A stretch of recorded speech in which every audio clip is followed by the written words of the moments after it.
Sagittarius 16. Seagulls watching a ship. Perhaps you've been at the seaside and you see a fishing boat coming in, surrounded by seagulls. They're all looking for the possibility of having an easy supper.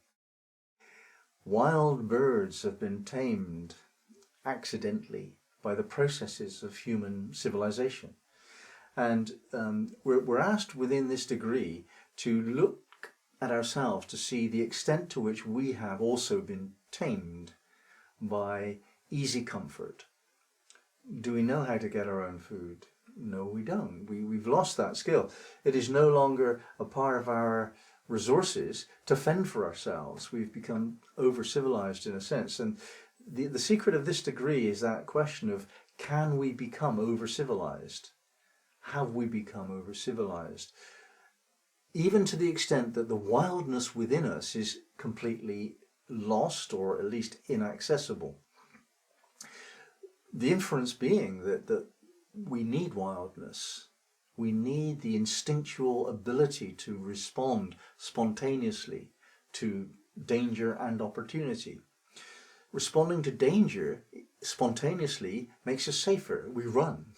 Before the evidence is there, obvious in our senses that there's danger, many of us feel the need to move away from a scenario because it's just wrong. We just move away. Now that instinctual trusting of your feelings, or just doing it without even having any feelings, that is the aspect of the wildness within our being that protects us on a very, very deep level of survival.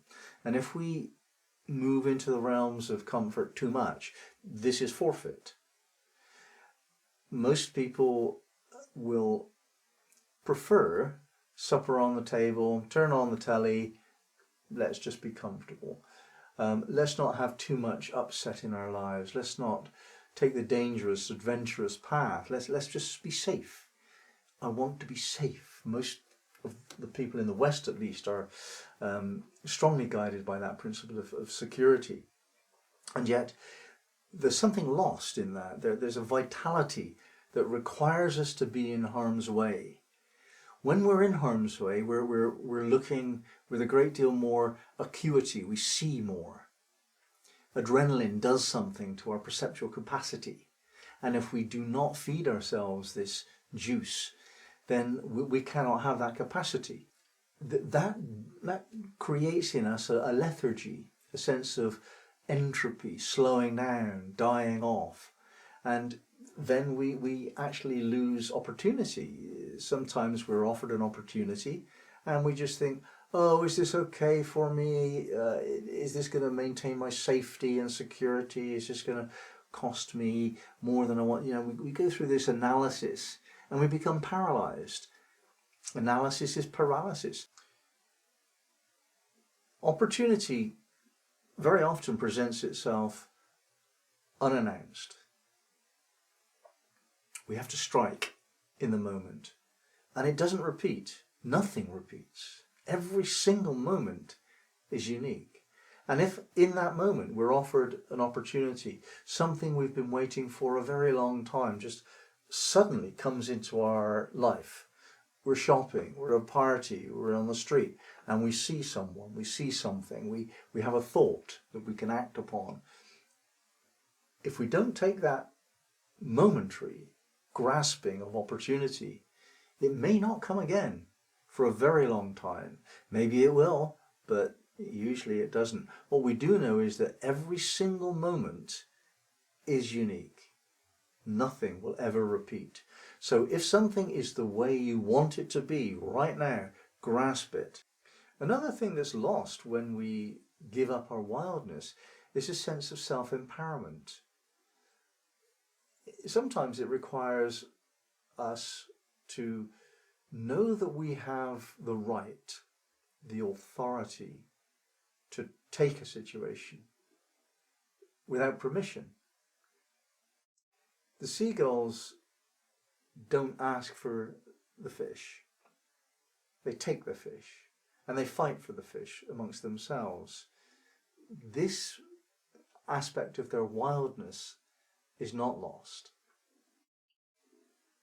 Can you imagine a situation where an animal would ask for permission for food? Yes, a dog.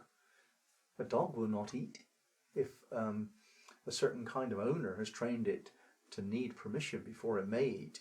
So if we tame the animal nature within ourselves, then we lose that sense of having the authority to take what we need, to take what we want, to do what we choose. We just lack the authority. We lack the power to strike. And again, that moves us into a state of lethargy and entropy. We die off. We need the power to take what we want right now at any cost, as well as balancing that with society. But somehow we have to do that without loss of either. We cannot simply be wild without considering the implications in some way.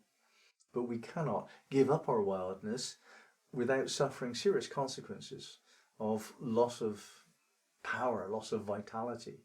Now, another factor here is that we're subsuming nature.